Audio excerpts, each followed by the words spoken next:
하나님의 말씀은 창세기 30장 9절에서 24절입니다. 레아가 자기의 출산이 멈춤을 보고 그의 시녀 실바를 데려다 야곱에게 주어 아내로 삼게 하였더니 레아의 시녀 실바가 그에게서 아들을 낳으며 레아가 이르되 복되도다 하고 그의 이름을 가시라 하였으며 레아의 시녀 실바가 둘째 아들을 야곱에게 낳으며 레아가 이르되 기쁘도다 모든 딸들이 나를 기쁜 자라 하리로다 하고 그의 이름을 아셀이라 하였더라. 밀거들 때 루벤이 나가서 들에서 합판째를 얻어 그의 어머니 레아에게 드렸더니 라헬이 레아에게 이르되 언니의 아들의 합판째를 청구하노라. 레아가 그에게 이르되 네가 내 남편을 빼앗은 것이 작은 일이냐? 그런데 네가 내 아들의 합판째도 빼앗고자 하느냐? 라헬이 이르되 그러면 언니의 아들의 합판째 대신에 오늘 밤에 내 남편이 언니와 동침하리라 하니라. 저물 때 야곱이 들에서 돌아오며 레아가 나와서 그를 영접하며 이르되 내게로 들어오라. 내가 내 아들의 합판째로 당신을 샀노라. 그 밤에 야곱이 그와 동침하였더라. 하나님이 레아의 소원을 들으셨으므로 그가 임신하여 다섯째 아들을 야곱에게 낳은지라. 레아가 이르되 내가 내 시녀를 내 남편에게 주었으므로 하나님이 내게 그 값을 주셨다 하고 그의 이름을 이삭이라 하였으며 레아가 다시 임신하여 여섯째 아들을 야곱에게 낳은지라. 레아가 이르되 하나님이 내게 후한 선물을 주시도다. 내가 남편에게 여섯 아들을 낳았으니 이제는 그가 나와 함께 살리라 하고 그의 이름을 스불론이라 하였으며 그 후에 그가 딸을 낳고 그의 이름을 디나라 하였더라. 하나님이 라헬을 생각하신지라. 하나님이 그의 소원을 들으시고 그의 태를 여섰으므로 그가 임신하여 아들을 낳고 이르되 하나님이 내 부끄러움을 씻었다 하고 그 이름을 요셉이라 하니 여호와는 다시 다른 아들을 내게 더하시기를 원하노라 하였더라. 아멘. 우리가 형제들과 더불어 어릴 때의 모습들을 생각해 봅니다. 어릴 때 부모에게 별로 사랑을 받지 못하고 형제들에게 별로 인정을 받지 못하면서 자란 그런 여성이 있었습니다. 그는 집안에서만 인정받지 못한 것이 아니라 세상에서도 별로 성공을 하지 못했습니다.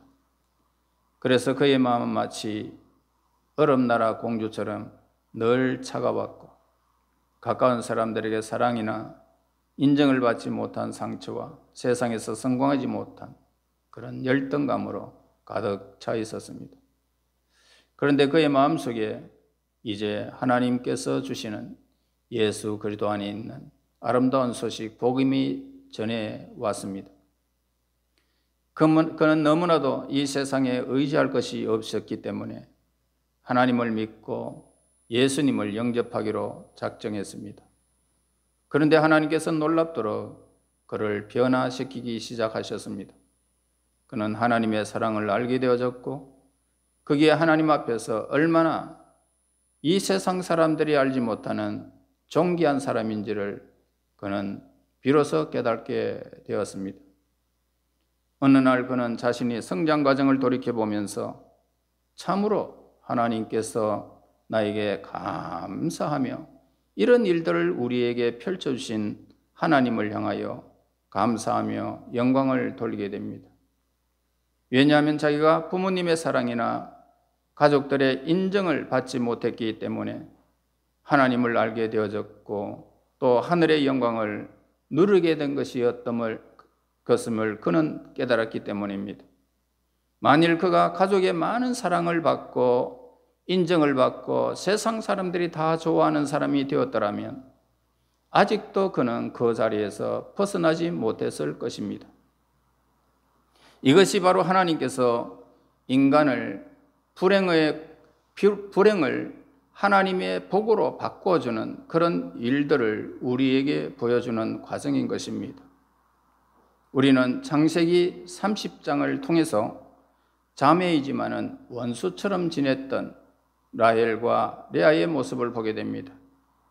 그들은 경쟁하면서 아들을 낳고 자식을 낳으면서 그렇게 서로 간의 질투 속에서 자식을 낳는 그런 과정들을 우리는 보게 되어졌습니다. 야곱이라는 그 한 남자와 결혼하게 되면서 그들 사이의 거리는 점점 멀어지게 되어졌고 결국에는 원수처럼 되고 말았던 것입니다. 자, 이 결혼을 통해서 마음의 상처를 더 많이 입은 쪽은 누굴까요? 언니 레아였죠. 레아는 원래 야곱이 사랑한 여자가 전혀 아니었습니다. 세상에 버림을 받았고 인정치 못하는 그런 여인이었음을 보게 되어집니다. 자랄 때에도 아버지나 주위 사람들에게 그렇게 사랑을 받지 못했고 칭찬을 받지 못했는데 결혼하고 난 후에도 남편이 자기를 사랑하지 않는다는 사실 또한 알았던 것입니다. 레아는 4명의 아들을 낳았지만은 늘 불안했습니다. 그의 마음속에는 나는 남편의 사랑을 늘 뺏기면서 살아왔다는 그런 마음이 늘 생겼던 거죠. 그래서 아들을 4명이나 낳아주었지만은 남편은 나를 거들떠보지도 않는다 라고 하면서 항상 그 마음속에 분노가 가득 차 있었던 것입니다. 그러나 하나님께서는 레아와 라헬이 경쟁적으로 아이를 낳는 이 과정을 통해서 이스라엘의 12지파를 하나님께서 준비하시는 모습을 우리에게 보여주고 있습니다. 처음에는 4대 0이었습니다. 그런데 라헬의 종 비라가 2명을 낳는 바람에 4대 2로 석화가 변해버립니다. 그리고 레아는 칠 수가 없어서 자기 여종을 첩으로 주어서 이제 6대 2로 만들어버렸습니다. 그러나 만족감이 없었기 때문에 그때 루벤의 합판죄 사건이 터지게 됩니다. 그래서 합판죄는 사랑의 욕구를 불러일으키는 그런 아주 묘한 식물을 가리키고 있습니다. 그리고 이 2자매는 이 식물을 서로 차지하기 위해서 격돌한 모습을 보게 됩니다. 자, 이것이 결국 야곱과의 잠자리가 누가 차지하느냐라고 하는 그런 싸움이었던 것입니다. 이때 라헬은 루벤의 합판죄를 받고 남편을 양보하게 됩니다. 레아는 2명의 아들을 그 양보하는 바람에 또 더 낳게 되어집니다. 자, 이제는 8명의 자녀를 레아가 이제 그 레아의 그 삶을 통해서 낳게 되고 또 2명의 자녀를 비라를 통해서 이 레아는 얻게 됩니다. 그래서 나중에 하나님께서 라헬을 불쌍히 여기셨다 이렇게 말합니다. 그런데 아들을 주셨는데 그가 바로 요셉이었던 거죠. 그러나 요셉의 탄생은 상황으로 보아서 많은 상황이 이렇게 변하지는 않았던 것입니다. 그래서 결국은 요셉이 태어나자마자 다른 형제들이 전부 그를 시기하고 미워했기 때문입니다. 결국 그들은 요셉을 죽이려고 하다가 애굽의 종으로 팔아버리게 됩니다. 그러나 하나님께서는 이 문제에 많은 야곱의 아들들을 모두 다 선택하셨습니다. 그리고 변화시켜 주셔서 구약 이스라엘 12지파의 족장이 되게 하셨던 것을 보게 되어집니다. 9절에서 이제 13절 말씀에 보면은 이 라헬이나 레아가 자기 여종 첩으로 주어가지고 아들을 낳는 이 일이 하나님 앞에서 옳은가라고 하는 이 문제를 우리는 짚고 넘어가게 됩니다. 그럼 우리는 이 일이 무엇보다 먼저 아브라함의 경우를 비교할 수 있죠. 하나님께서는 사라에게 나는 자라야 아브라함의 아들이라 칭할 것이라고 하나님께서 분명하게 말씀하셨습니다. 그러니까 결코 첩이 낳은 아들은 인정하지 않겠다 이렇게 말씀하셨어요. 그래서 결국 하갈과 그 아들 이스마엘을 쫓아버리고 말았던 거죠.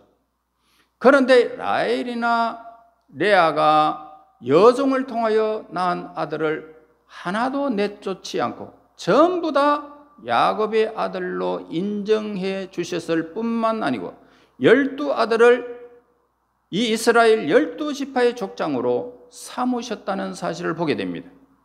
자, 그 이유는 뭘까요? 하나님께서 아브라함의 아들을 통해서 보여주시려고 하는 것과 야곱의 아들들을 통해서 그렇게 보여주시는 것이 다르다라고 하는 것입니다. 그러니까 하나님께서 이제 아브라함의 아들 이삭을 통해서 보여주시려고 한 것은 구원은 유일성을 가지고 있다는 것을 가르쳐주고 있는 것입니다. 그래서 우리가 구원받는 길은 오직 예수님밖에 없다는 것입니다. 이 사실을 보여주기 위해서 하나님은 아브라함을 통하여 이삭만 유일한 아들로 그들에게 주신 것입니다. 자, 예수님께서 갈보리에 올라간 것처럼 아브라함은 이삭을 데리고 어디로 갑니까? 모리아 산으로 가야만 했던 것입니다. 그러나 하나님께서 야곱을 여러 아들을 통해서 보여주시려고 한 것은 뭡니까? 구원의 유일성은 이삭을 통해서, 그리고 구원의 포괄적인 것을 보여주기 위해서 이렇게 많은 족속들을 선택한 것입니다. 즉 이미 예수님을 통해서 이루어진 이 구원을 우리가 어떻게 받느냐를 보여주는 것입니다. 그래서 우리는 혈통으로만 구원을 받는 것이 결코 아닙니다. 혈통이 아닌 입양을 했었든지 다른 여인을 했었든지 어떻게 하든지 관계가 없이 얼마든지 하나님의 구원을 이렇게 포괄적으로 이루어진다는 사실을 야곱의 12아들을 통해서 저와 여러분들에게 복음적인 메시지로 우리에게 주시는 것입니다. 시기심으로 나왔던 경쟁심으로 나왔던 상처를 받았건 괄시를 받았던 간에 하나님의 말씀을 듣고 그 말씀을 믿기만 하면 하나님의 백성이 되어진다는 이 구원의 포괄성을 우리에게 보여주는 사건인 것입니다. 예수님께서 이미 이루어 놓으신 이 구원에 우리가 참여하고 그 구원을 누리는 방법은 여러 가지가 있지 않습니까? 어떤 사람은 우연히 말씀을 듣고 하나님의 백성이 되어지더라는 것입니다. 우연히. 그러니까 빌레몬서에 나오는 오네시모라고 하는 이 주인, 오네시모는 누구냐면은 주인의 돈을 훔쳐가지고 도망친 노예였습니다. 그래서 도망친 노예가 체포되어졌는데 하필이면 사도 바울에 갇혀있는 감방에 같이 갇히게 된 것입니다. 그러니 예수 안 믿고 되겠느냐는 거예요. 사도 바울이 갇혔던 그 감방에 같이 갇히게 되었으니 예수를 안 믿고 되겠느냐는 것입니다. 오네시모는 나중에 초대교회에 아주 중요한 인물이 되고 있다는 거예요. 하나님께서 아브라함에게 열국이 그에게서 나올 것이다 라고 약속하셨습니다. 그것은 여러 민족이 혈통에서가 아니고 믿음으로 아브라함의 자손이 됨으로써 아주 다양한 민족이 그의 축복을 누리게 되리라는 그런 뜻인 것입니다. 결국 우리 같은 사람들은 혈통으로는 아브라함의 자손이 될 수가 없습니다. 12족속에 우리는 동참하지도 못하게 됩니다. 그런 것과 전혀 상관없지만은 그와 같은 믿음을 우리는 가지게 됩니다. 그래서 아브라함의 믿음이 우리의 믿음이 된다는 것입니다. 그리고 우리는 하나님이 아브라함을 선택하셨듯이 하나님께서 우리를 선택해 버린 것입니다. 그래서 우리는 하나님의 아들로 입양된 사건입니다. 자, 우리의 이 경우를 우리가 한번 돌아보자고요. 그의 대개는요, 이 세상에서 수많은 우여곡절을 다 겪은 사람들입니다. 나이가 젊든 많든 전혀 상관없이 우여곡절은 항상 우리 인생이 살아가는 날 동안 겪습니다. 부모님을 원망하던 사람도 있고 자라면서 생긴 그런 상처 때문에 치료받기 어려운 상처도 있고 충격으로 괴로워하는 사람들도 우리 주변에 우리 모습에서 발견하게 되어집니다. 자, 나는 이 세상에 태어나지 말았어야 할 텐데 라고 하는 그런 사람들도 있다는 것입니다. 그러나 이런 불행한 가정이 없었더라면 우리가 과연 하나님을 제대로 의지하며 믿게 되어졌을까라고 하는 이 질문을 우리에게 해봅니다. 여러분, 이 복음 안에는 후회라는 것이 없습니다. 예수 그리스도 안에 있는 이 복음의 능력, 하나님의 자녀의 권세, 천국과 지옥이 갈라지는 이 엄청난 일은 후회가 없다 이 말입니다. 이 세상에 여러분들이 발붙일 곳이 없다라고 할 수 있는 그런 입장에 있다 할지라도 나중에 시간이 쌓이고 가면 그 모든 불행한 가정들이 하나님께서 얼마나 우리를 사랑하시는 것인지를 그때 비로소 알고 눈물을 흘리지 않을 수가 없는 것입니다. 여러분, 그러므로 저와 여러분, 예수 그리스도 안에 있는 모든 자에게는 후회함이 없는 구원에 이르게 될 것임을 저는 확신하고 있습니다. 어떤 가정으로 저와 여러분들이 이 자리에 오게 되었던지 간에, 어떤 과정을 통해서 하나님을 알게 되었던 간에 중요한 것은 뭡니까? 내가 하나님의 자녀가 되었다는 것입니다. 내가 천국 백성이 되었다는 것입니다. 이 세상이 두 쪽이 나도 나는 하나님의 나라에서 영원히 안식을 누리고 평안을 누릴 것이라는 것입니다. 이것이 중요한 거예요. 그러므로 그런 실패를 통해서 나의 연약함을 알게 된다는 것입니다. 인생이 정말 괴롭다, 나는 아무것도 아니다는 것을 깨닫게 되는 것입니다. 하나님만 중요한 것임을 비로소 깨닫게 될 때에 하나님은 나의 삶을 주관하시는 그 손길을 우리에게 보여주시는 결과를 저와 여러분들이 보게 하시면서 따라가게 하실 것입니다. 결국 하나님의 말씀을 믿음으로 우리는 하나님의 자녀가 되어졌고 천국 백성이 된 것입니다. 하나님은요, 참 공평하신 분입니다. 이 세상에 무언가를 의지하고 붙들고 있는 사람은요, 어떻습니까? 신앙이 절대로 깊어지지 않아요. 하나님을 의지하지 않아도 내 모든 것들이 필요하다면 여러분들의 신앙은 자라지 않습니다. 돈이 있는 사람은 돈을 의지하잖아요. 그러므로 그 돈 때문에 신앙이 깊어지지 않습니다. 다시 말해서 하나님을 의지하지 않는다는 말입니다. 세상에서 여러분들을 다 칭찬하는 사람들이 없는 것이 여러분들에게 행복입니다. 칭찬받는 사람 마찬가지예요. 인정받지 못하고 시간이 남는데 갈 곳이 없는 사람이 결국 어디로 갑니까? 허무한 인생을 깨닫고 교회나 한번 가보자. 그래서 교회 와서 하나님 말씀 듣고 내 자신을 깨닫게 된 이후로는 울면서 하나님 앞에 기도하면서 신앙이 자꾸만 깊어지는 것을 보게 되어집니다. 자기가 의도적으로 신앙을 키우려고 한 것이 결코 아니잖아요.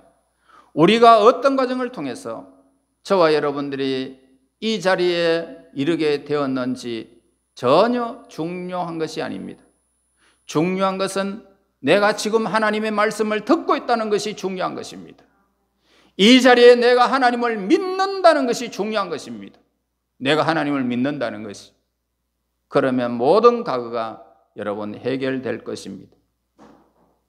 14절 15절 보겠습니다. 밀거둘 때 루벤이 나가서 들에서 합반채 얻었어.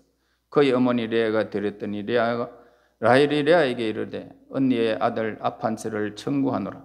레아가 그에게 이르되 네가 내 남편 빼앗은 것은 작은 일이냐? 그런데 네가 내 아들의 합반채도 빼앗고자 하느냐? 라헬이 이르되 그러면 언니의 아들의 합반채 대신에 오늘 밤 내 남편이 언니와 동침하리라. 합반채는 열매가 노란 토마토 같이 생겼습니다. 그런데 남자가 이 열매를 먹게 되면 성적인 충동이 왕성해지고 여자가 먹으면 곧바로 임신한다는 그런 식물을 말하고 있습니다. 그러니까 본문은 루벤이 들에서 키워온 이 합한체가 레아와 라헬 모두에게 아주 중요한 것이 아닐 수가 없습니다. 그래서 이 사실을 통해서 성경은 도대체 야곱의 가정이 어떤 지경에 이르게 되었다라는 사실을 우리에게 보여주는 사건입니다.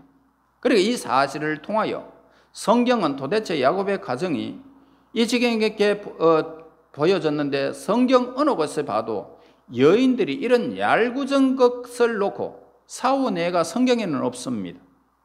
그래서 야곱의 가정은 더 이상 정숙한 믿음의 가정이 아니고 부정한 자들이 같이 모여 사는 것 같이 보여지게 됩니다. 네가 내 남편을 빼앗은 것은 작은 일이냐? 그런데 네가 내 아들 합한째도 빼앗고자 하느냐? 이 무슨 말일까요? 그 라헬은 사랑으로 철저하게 야곱을 지배하고 있었다는 사실을 보게 되어집니다. 이것이 야곱의 타락의 모습을 보게 됩니다. 그러니까 세상에서 마음껏 즐겼다고 그것이 타락은 결코 아닙니다. 하나님이 나오라고 하시는데도 나아가지 못할 정도로 사람에게 매여 있는 것이 타락인 것입니다. 물질에 매여 있는 것이 타락입니다. 내 공부에 매여 있고 내 삶에 매여 있는 것이 타락인 것입니다. 어디에 매여 있든지 하나님께 매여 있는 자는 복이 있지만, 우리 인생의 모든 시간에 매여 있고 어디에 매여 있다는 것은 타락인 것입니다. 이 사업만 기반이 잡히면은 하나님을 잘 섬기겠습니다. 내가 어디에 목표점을 두고 그것이 그렇게 영광이 되어지고 이 세상에서 내가 모든 것을 할 수 있는 입장이 되면 내가 하나님을 잘 섬기겠습니다. 여러분, 그렇게 한다고 그것이 잘 풀리게 되어 있습니까? 절대로 그것이 아닙니다. 하나님께 매여야지. 이 세상 것에 매인다면 여러분은 낭패를 당하는 것입니다. 그러나 하나님은 절대로 여러분들의 마음에 어떤 것들도 속지 않으신 분이십니다. 하나님의 말씀을 구하지 않고 욕심을 향해서 달려가지 말라는 거예요. 내 욕심을 향하여 달려가는 사람이 타락한 것이라는 것입니다. 성령의 사람의 특징이 과연 무엇일까요? 사람의 인정에 얽매이지 않는다는 것입니다. 돈에 얽매이지 아니하고 내 시간에 얽매이지 않고 내 자식에 얽매이지 않고 수많은 일들에 내가 매이지 아니하고 하나님께 매이는 자가 성령이 충만한 사람입니다. 여러분, 우리는 다른 사람들에게 나쁜 짓을 하고 하는 것만 악이다, 그걸 생각하지만은요, 어머니가 아들을 자기 방식으로 사랑해서 도저히 자기 자신을 되찾지 못하는 것, 자기 방식으로 자식을 사랑하면 이것이 악입니다. 내 방식으로, 아니 하나님의 방식으로 해야 선인 것입니다. 교회에서 성도들이 마땅히 알아야 할 것이 뭡니까? 가르쳐주지 않고 지도자에게 지나치게 의존하는 것, 그것도 악이라는 것입니다. 자기가 말씀을 듣고 말씀을 따라서 내 삶을 세워가야 하나님을 따라가야 되는데 교회 지도자를 따라가서 안 된단 말입니다. 왜 사람을 의지합니까?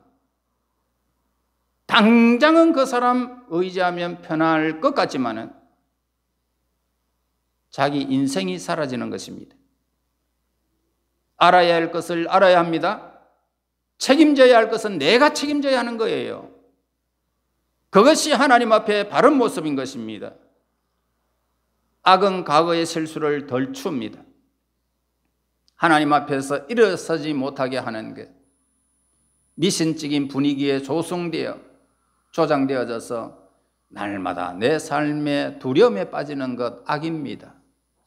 여러분, 두려워하지 말라고 하나님이 얼마나 여러분들에게 말씀하고 있습니까? 앞날 두려워하지 말라고 얼마나 이야기하고 있습니까? 하나님의 말씀에 따라서 내가 두려워하지 않고 이 세상을 살아가는 것이 선인 것입니다. 두려워하면 여러분들 내일에 근심이 많습니까? 두려워하지 말아요.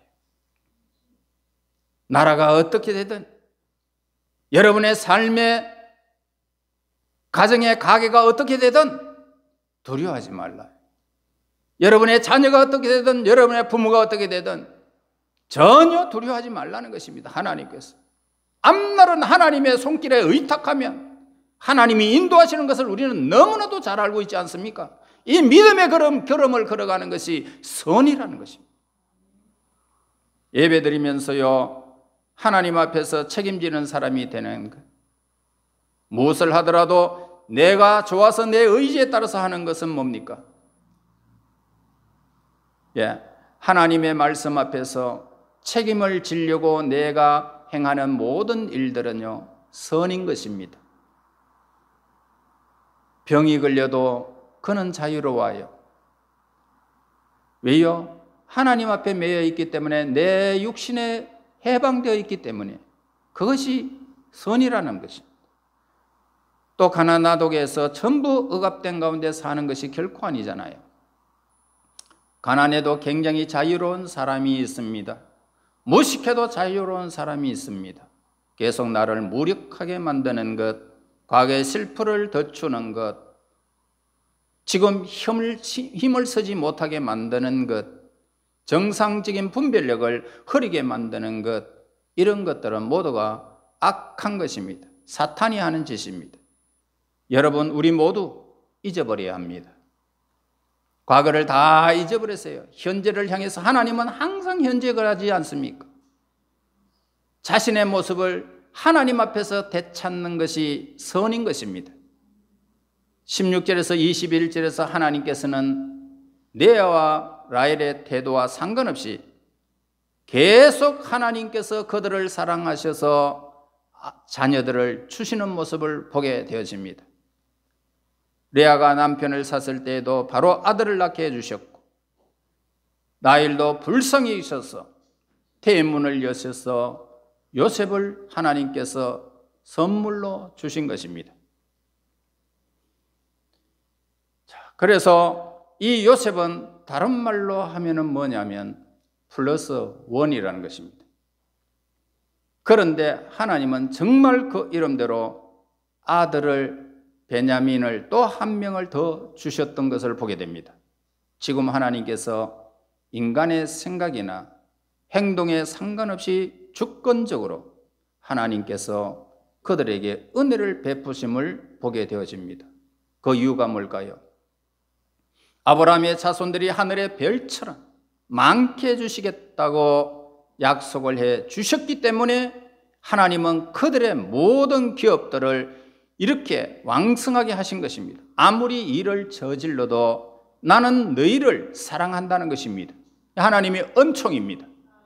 그들이 인간적인 방법을 쓰든 경쟁하든 시기하든 합한체를 쓰든 무슨 방법을 쓰든 상관없이 일방적으로 하나님은 그 백성을 약속한 언약의 대상으로 그들을 세우셔서 복을 주신 것입니다. 여러분들 마찬가지입니다. 이 자리에 온 것이 여러분들 얼마나 행복인지 여러분들은 지금 모르잖아요. 세월이 지나가 보세요. 얼마나 영광인지를 여러분들은 깨닫게 되는 날이 오게 될 것입니다. 그럼에도 불구하고 하나님께서 모든 것들을 주시는 이 놀라운 사건을 여러분들은 보게 될 것입니다. 하나님은 일방적으로 여러분을 사랑하기로 작정하셔서 불러주신 것입니다. 여러분, 우리나라에는 지금 많은 그리스도인들이 있습니다. 그리고 믿지 않는 사람들도 함께 어울려 살고 있습니다. 그러나 그들은 누구나 하나님의 말씀을 들으면 하나님의 백성이 될 수 있는 가능성이 지금도 다 열려 있습니다. 왜냐하면 하나님께서 우리 백성들에게 가까이 계시기 때문입니다. 하나님을 전혀 모르는 사람들이 하루아침에 하나님의 백성들이 되기는 참 어렵습니다. 그러나 형식적으로 믿었더라도 성령이 역사하면 하루아침에 하나님의 백성이 되어버리는 것입니다. 잘못 믿는 사람들은 하나님의 백성이 될 가능성이 참 많아요. 잘 못 믿어도 괜찮아요. 엉터리로 교회에 나와도 괜찮아요. 하나님의 말씀이 그들의 심령을 하나님께서 만지시면 그들은 빛이 있으라라고 하는 말씀이 선포되는 성령의 역사가 일어나며 어둠이 물러가고 빛의 자녀가 되는 것입니다. 말씀만 듣기만 하면 돌아오는 것입니다. 그러나 잘못된 것을 믿는 사람들은 돌아오기가 매우 어렵습니다. 여러분, 이런 사람들은 말씀을 듣고 자기 중심적으로 재해석해 버리기 때문에 진리가 그 속에 비출 수 있는 여건이 전혀 없기 때문입니다. 하나님은 우리의 행동을 일일이 반응하시지 않습니다. 때로는 신앙생활을 잘 못해도 승진하는 사람이 있고, 믿음이 없어도 돈 버는 사람이 있고, 믿음이 없는 결혼을 해도 공부를 잘하고 잘하는 자녀들도 낳을 수 있습니다. 왜 그럴까요? 그들을 회복시킬 자신이 하나님께 있기 때문에 하나님은 그렇게 하시는 것입니다. 여러분, 저도 마찬가지입니다. 나는 언제나 하나님 앞에서 도망갔던 사람입니다. 그럼에도 불구하고 그분은 나에게 자정하셔서 한 번도 나를 떠난 적이 없더라고요. 나는 잊어버렸고 나는 세상의 물질을 향하여 막 갔지만 결국 하나님은 나를 한 번도 놓치지 않음을 저는 고백하게 됩니다. 우리의 부족에도 불구하고 하나님께서 우리의 삶에 복을 주셔서 오늘날까지 오게 하신 하나님을 찬양하시고 감사해야 할 것입니다. 바른 믿음을 통해서 우리의 과거까지 다 회복시킬 능력을 가지고 계시기 때문에 우리의 부족한 신앙에도 불구하고 우리가 공부할 수 있게 하시고 여러분들의 손대하는 데 복을 받게 하시고, 그래서 오늘까지 우리가 이렇게 온 것입니다. 오늘 하나님께서 하시려는 것이 과연 무엇입니까? 이 말씀을 통해서 우리의 영혼만 살리는 것이 아니고 지금까지 잘못되었던 삶의 전체를 하나님께서 살리려고 하는 사실을 보게 됩니다. 하나님의 말씀이 우리에게 비추게 되면 잘못 살아온 과거뿐만 아니라 나의 삶 전체를 회복시키는 분은 하나님의 말씀이라는 것입니다. 어느 한순간 하나님의 말씀이 내 마음속에 비추게 되면 그때라도 하나님 앞에서 나의 부족함을 인정하고 그동안 잘못된 것들을 회복시키는 것은 하나님이 하시는 일입니다. 그래서 과거에 실패했던 것까지 전부 하나님 앞에서 어떻게 해요? 유익되도록 만드시는 것입니다. 하나님의 방법은 정말로 우리에게는 얽힌 실타래라고 내 삶을 생각했지만 전혀 아니고 기가 차게 우리의 삶을 회복시키고 부족함을 채우시는 하나님의 은혜를 우리는 누리는 사람이 된 것입니다. 하나님 앞에서 버릴 것 하나도 없습니다. 여러분의 삶에서 하나님 앞에 버릴 것이 아무것도 없어요. 하나님께서 우리의 실패한 과거를 다 회복시켜 주실 것이고 우리를 아름답게 살도록 평강을 주시기를 원하십니다. 과거의 실패가 크면 클수록 회복의 속도는 더 빠르고 축복으로 바뀌게 될 것입니다. 그러나 우리가 완전해져야 믿는 사람은 마음속에 선뿌리가 있는 사람입니다. 우리의 삶은 늘 모난 상태입니다. 하나님이 나를 용서하셨다면 나는 아무리 부족한 것이 있다 할지라도 스스로 용서하고 그리고 그들을 품어야 오늘 우리는 용서의 삶을, 우리는 풍성한 삶을 누리는 것입니다. 하나님께서 다른 사람들을 받으셨다면 또한 우리도 그들을 용납하는 것입니다. 아무리 말씀을 들어도 마음이 뜨거워지지 아니하고 세상 욕심에만 자꾸 마음이 끌리는 사람은 굉장히 불치의 병에 걸린 것입니다. 그러므로 오늘 이런 사람들은 항상 하나님 앞에서 나와서 우리는 기도해야 하는 것입니다. 나 자신에게 불만족스럽고 부족한 것이 있다 할지라도, 남에게 불만족스럽고 부족한 것이 좀 있더라도 하나님께 맡겨야 합니다. 하나님을 믿고 우리의 삶을 용기 백배하여 나가는 것입니다. 그러면 하나님께서 그 모든 것들을 회복시키시고 치료하시는 과정을 우리는 보게 될 것입니다. 오늘 나 자신의 모습을 되찾지 못하게 하는 것이 과연 무엇입니까? 여러분, 구조적으로 나를 얽매고 있는 것이 과연 뭡니까? 그것을 하나님 앞에 기도로 말씀드리고요, 존귀함을 하나님 되찾기를 원합니다. 간구해야 할 것입니다.